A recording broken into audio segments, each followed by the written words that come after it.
une librairie de plus à la liste où on n'a pas pu se faire pitcher Les Racines du ciel de Romain Gary. Vous allez dire, ça commence à être une obsession. Oui, un petit peu, c'est-à-dire que c'est une espèce de quête. Voilà, moi je me lève le matin, je prends un petit peu d'acide, je règle mon micro, je pars et je cherche à ce qu'on me pitch Les Racines du ciel de Romain Gary. Il est où, là? La bête humaine, c'est du Zola, mon commandant. Karamazov. Aucun lien sur fils unique.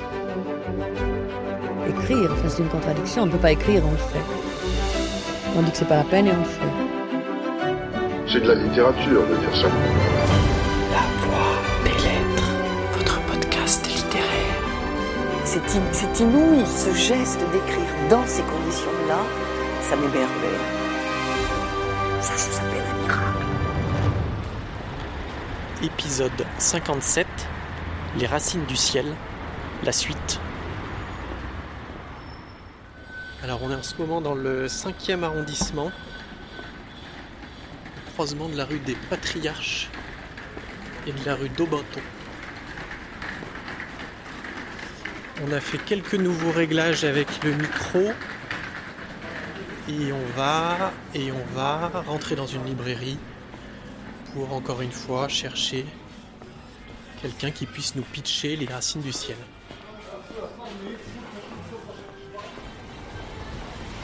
Librairie Les Traversées, c'est ça.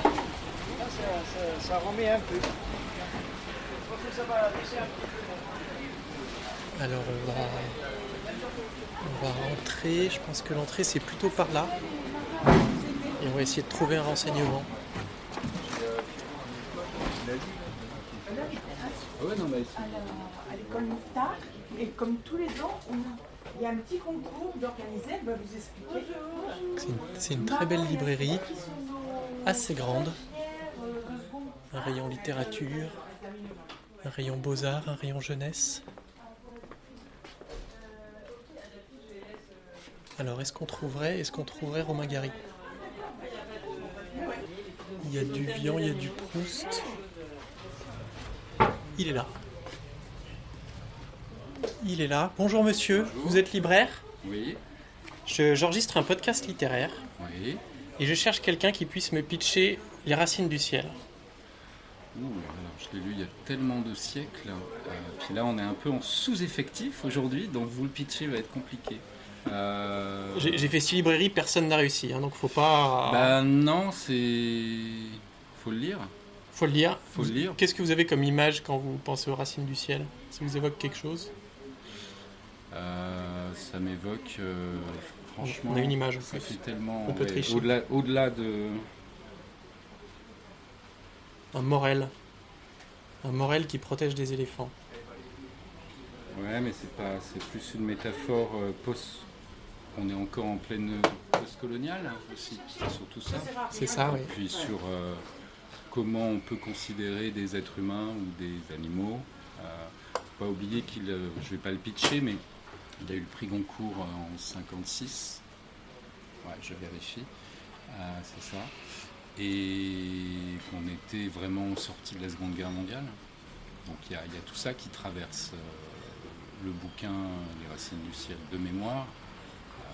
C'est ça, c'est un livre monde qui parle du monde à travers un prisme particulier, mais ça tend au général, c'est ce qui fait les grands livres. Bah, merci beaucoup. C'est plus qu'un bon pitch, c'est très réussi. Et je le repose ici.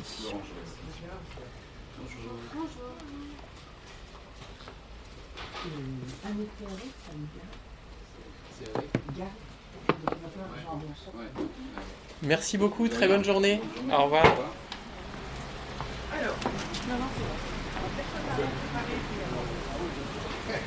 Bon, ça commence pas mal. On a un lecteur de Romain Gary, un lecteur des Racines du ciel dans le 5e arrondissement. Ce que le 8e n'a pas réussi à faire il y a quelques jours, je vous le rappelle. Bon, mais on n'est pas là pour compter les points. Alors effectivement, on nous a parlé de métaphores, on nous a parlé de liberté. Alors, est-ce que je vous en dis plus ou... Est-ce qu'on attend de trouver peut-être quelqu'un d'autre qui nous raconte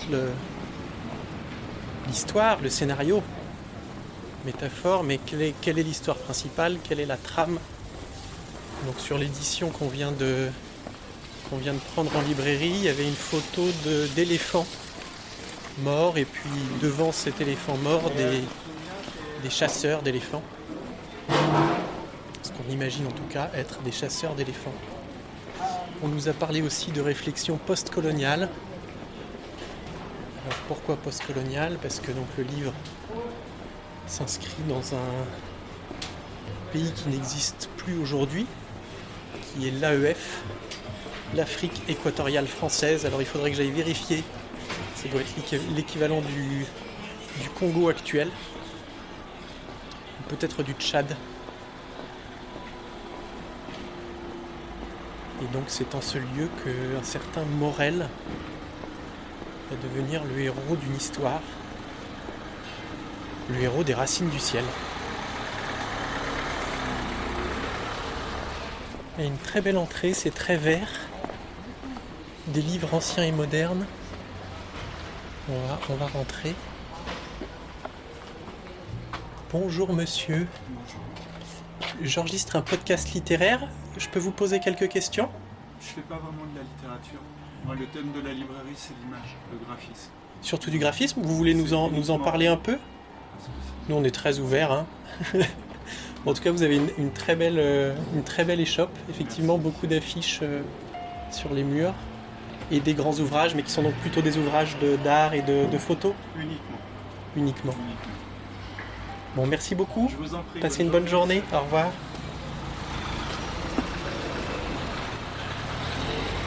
Une très belle librairie qui ne fait pas de littérature. Et oui, il ne faut pas avoir des préjugés. Peut-être que dans 10 ans, il y a des librairies qui feront un très bon rôti de veau aux carottes. En tout cas, là, c'était une librairie d'images. Alors, des affiches à la fois anciennes, à la fois des beaux ouvrages de peinture, d'art, de photos. Pas de rôti de veau, mais pas de Romain Gary non plus. Donc, une librairie de plus à la liste où on n'a pas pu se faire pitcher Les Racines du ciel de Romain Gary. Vous allez dire, ça commence à être une obsession. Oui, un petit peu, c'est-à-dire que c'est une espèce de quête. Voilà, moi je me lève le matin, je prends un petit peu d'acide, je règle mon micro, je pars et je cherche à ce qu'on me pitche Les Racines du ciel de Romain Gary. Ça prendra le temps qu'il faudra. Je marcherai les kilomètres qu'il faudra marcher. Là j'arrive au square des arènes de Lutèce. Des très vieilles arènes. Une belle entrée en pierre, là on a l'impression d'être un lion qui va rentrer au Colisée. Les grands murs en pierre à ma droite, à ma gauche. C'est ici qu'a pris naissance au IIe siècle de notre ère la vie municipale de Paris. Rien que ça, hein. Voilà. C'est ici que Banksy a pissé, hein. C'est la naissance de la ville de Paris. 10 000 hommes pouvaient tenir à l'aise dans les arènes de Lutèce. Voilà, on n'était pas serré, quoi. On était au KLM à Lutèce. Des joutes nautiques, on nous parle de lutte de gladiateurs. Voilà, la télé de l'époque, hein. La télé de l'époque, au IIe siècle. Donc il y a un peu moins de 2000 ans. Il y a un peu moins de 2000 ans, mais quand même, c'était il y a un petit moment. Alors aujourd'hui, on se rend moins compte, hein, les batailles nautiques. Parce que là, voilà, il y a des bancs, il y a un peu de sable. On dirait plutôt un terrain de pétanque géant. Mais on ne conteste pas cette petite explication historique. En tout cas, c'est magnifique. On est au centre du 5e arrondissement. Il y a un grand espace très calme. Voilà, puis quand je dis ça, il y a un kangourou qui passe derrière moi. Ça, c'est les joies du direct enregistré. Ouais. Une petite vigne même. Des travaux publics, des cônes en plastique orange. Et puis des gens assis sur les bancs qui discutent, qui se promènent. Un très bon son du sable sous mes pieds.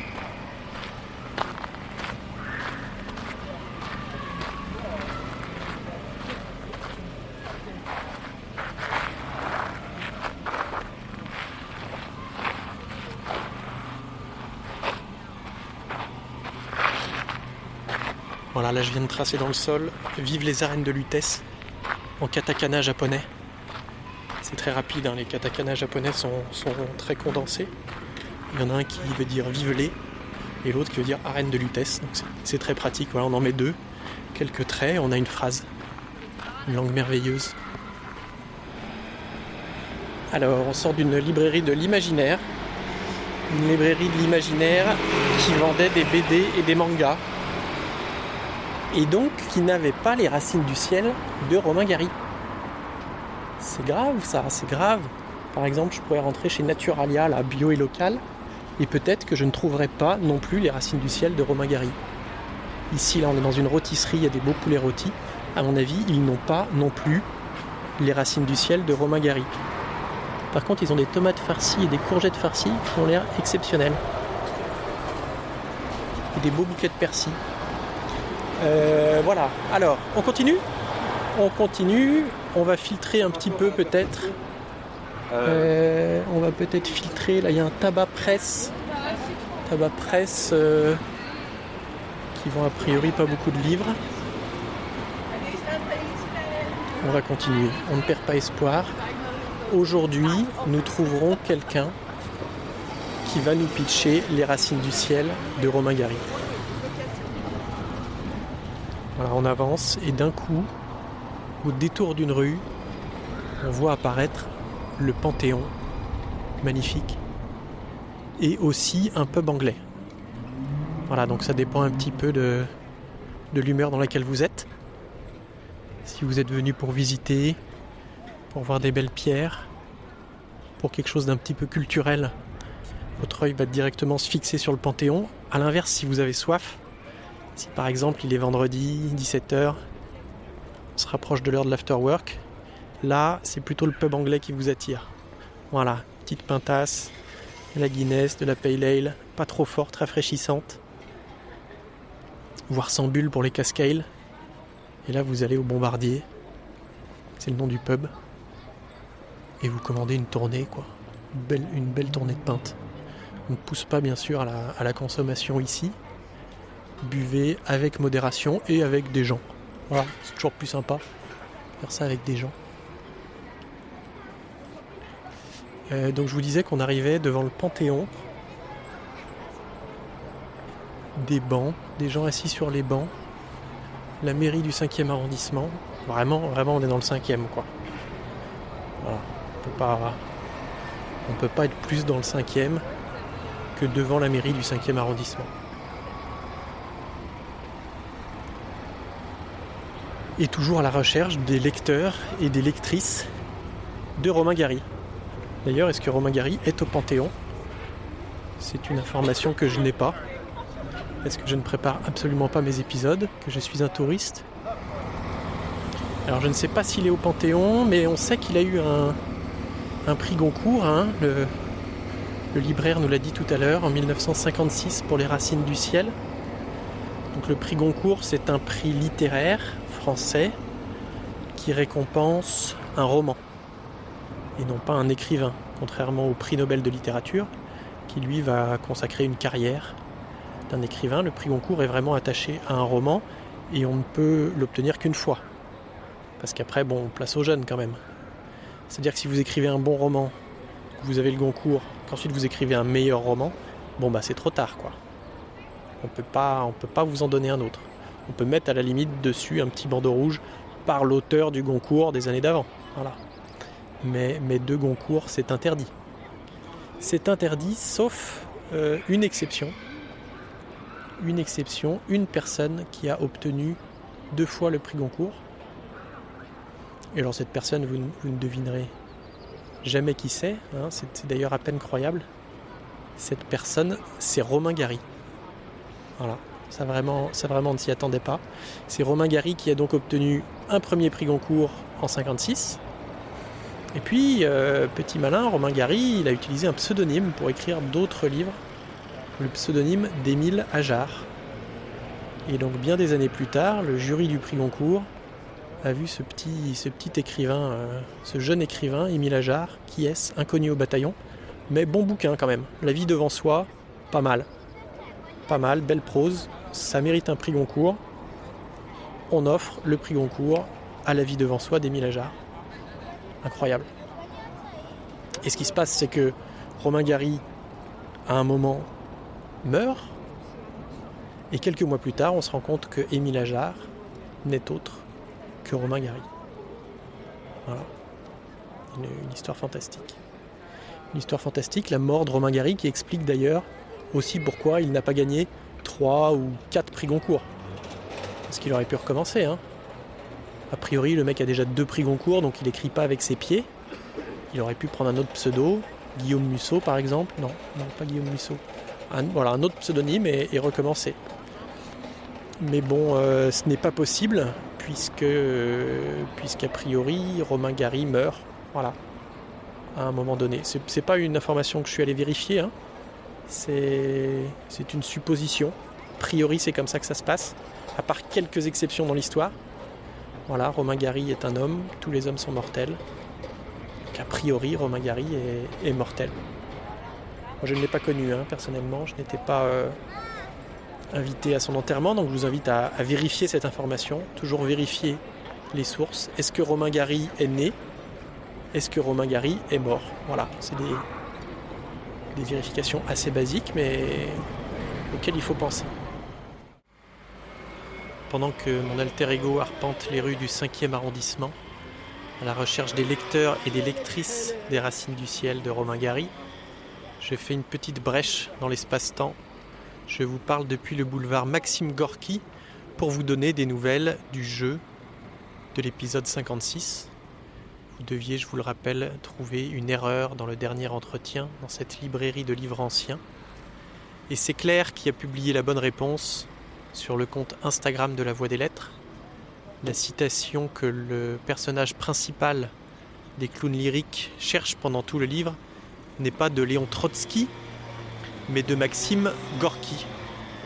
Maxime Gorky qui était un écrivain russe à peu près contemporain de Trotsky, qui est 10 ans plus âgé que Trotsky, ça je viens de vérifier, et qui était lui aussi proche des bolcheviks, proche de Lénine, mais qui est donc écrivain, alors que Trotsky, lui, était plutôt un homme politique. Voilà, donc félicitations à Claire qui remporte l'exemplaire dédicacé des Racines du ciel sur lequel j'ai travaillé. Et je redonne maintenant le micro à moi-même, dans le passé, dans la rue Soufflot. Donc j'ai le Panthéon dans le dos, je descends la rue Soufflot. Dans une petite rue à droite, il y a une librairie où travaillent 2 stagiaires qui ont bien voulu répondre à mes questions. On peut parler ensemble ? Bien sûr, on peut parler ensemble, c'est une discussion, il n'y a rien de formel. J'ai une question très précise, là en ce moment. Est-ce que vous êtes en train de lire Les Racines du ciel de Romain Gary ? Non. Non. Surprise. Et pourquoi vous ne lisez pas Les Racines du ciel de Romain Gary ? Est-ce que vous l'avez oublié par exemple ce matin sur votre table de chevet avant de partir ? Oui. Oui. Non, moi je lis autre chose en ce moment. Est-ce que vous en avez déjà entendu parler ? Oui, de nom. De nom ? Moi j'avais lu un livre de lui, mais j'ai pas... Mais ça nous intéresse aussi. Ok. Qu'est-ce que vous avez lu de Gary ? Son 2e prix Goncourt, celui de Émile Ajar. Ouais, ça s'appelait... La vie devant soi ? Ouais, c'est ça. C'est ça. J'ai lu que lui, je crois. Mais... Et est-ce que vous le recommanderiez ? Oui, j'ai beaucoup aimé. Est-ce que vous pouvez nous le pitcher ? Enfin, le pitcher. C'est l'histoire d'un petit enfant qui s'appelle Momo, qui est gardé par une dame qui en fait est une prostituée, et celle qui s'occupe de lui, c'est comme sa mère en fait. Et on suit, en fait c'est de son point de vue à lui, et on suit toute sa vie non, on suit une partie de son enfance, voilà, qui est pas très joyeuse, de son point de vue. Bon, bah super, ça nous fait déjà une recommandation. Vous, est-ce qu'il y a un roman de Gary ? Vous n'avez pas lu Gary ? Si, moi j'ai lu aussi La vie devant soi. Et c'est bien, vous confirmez ? Oui, et je l'avais vu en adaptation au théâtre. Mais je sais plus comment ça s'appelle, je peux pas faire de recommandation parce que je sais plus comment ça s'appelle. La pièce ? La metteur en scène et tout ça, mais c'est très chouette, voilà. Bon, bah super, bah merci beaucoup. Merci. Bonne journée à vous. Bonne journée. Au revoir.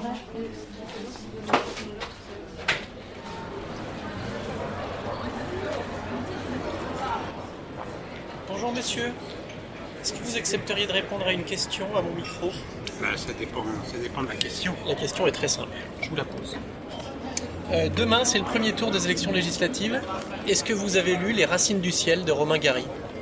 Ah, peut-être, je suis pas sûr, mais peut-être. Une histoire d'éléphant.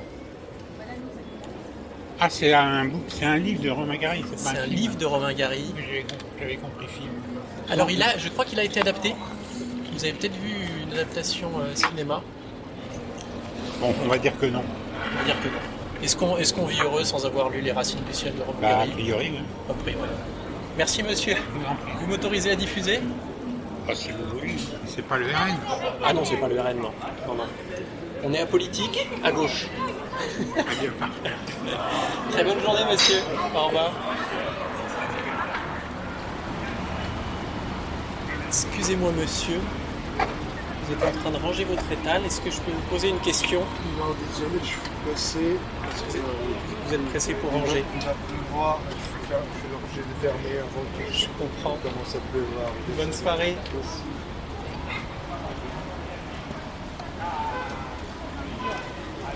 Monsieur qui n'a pas le temps de répondre parce que la pluie arrive. Ça nous rappelle un peu quelles sont les vraies priorités. Est-ce que c'est le PIB? Est-ce que c'est la dette? Est-ce que c'est la météo? Le climat? La nature qui nous entoure?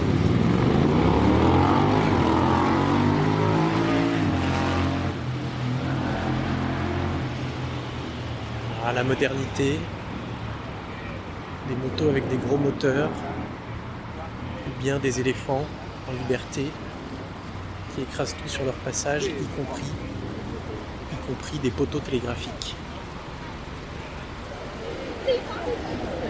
Je crois que c'est là que ça m'a pris, brusquement. J'ai failli d'abord assommer le gardien, et puis je me suis dit, non, pas tout de suite, pas comme ça. Je les ai bien regardés, ces chiens, dont on allait faire de la gélatine et du savon, et je me suis dit, attendez un peu, bande de salauds, je vais vous apprendre, moi, à respecter la nature. Je vais m'expliquer un peu avec vous et avec vos chambres à gaz, vos bombes atomiques et votre besoin de savon.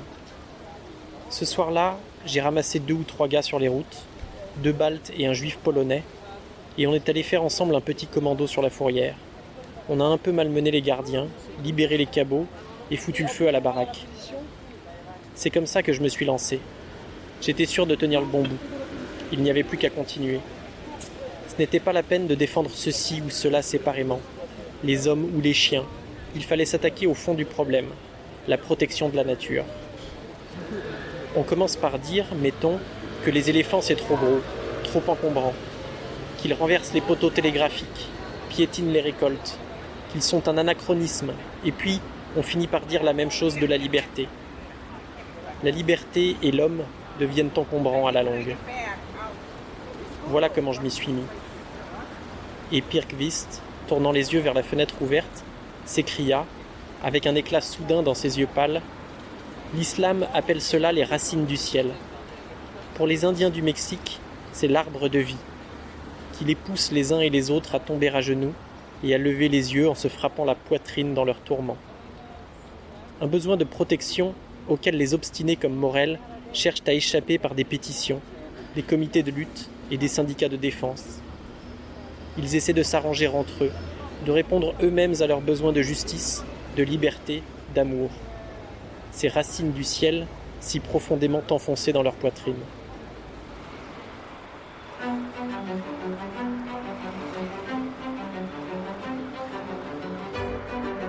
C'est tout pour aujourd'hui, merci d'avoir écouté jusqu'au bout. Si cet épisode vous a plu, je vous invite à partager autour de vous, à me suivre sur les internets, et je vous donne rendez-vous très bientôt pour un nouvel épisode de La Voix des Lettres.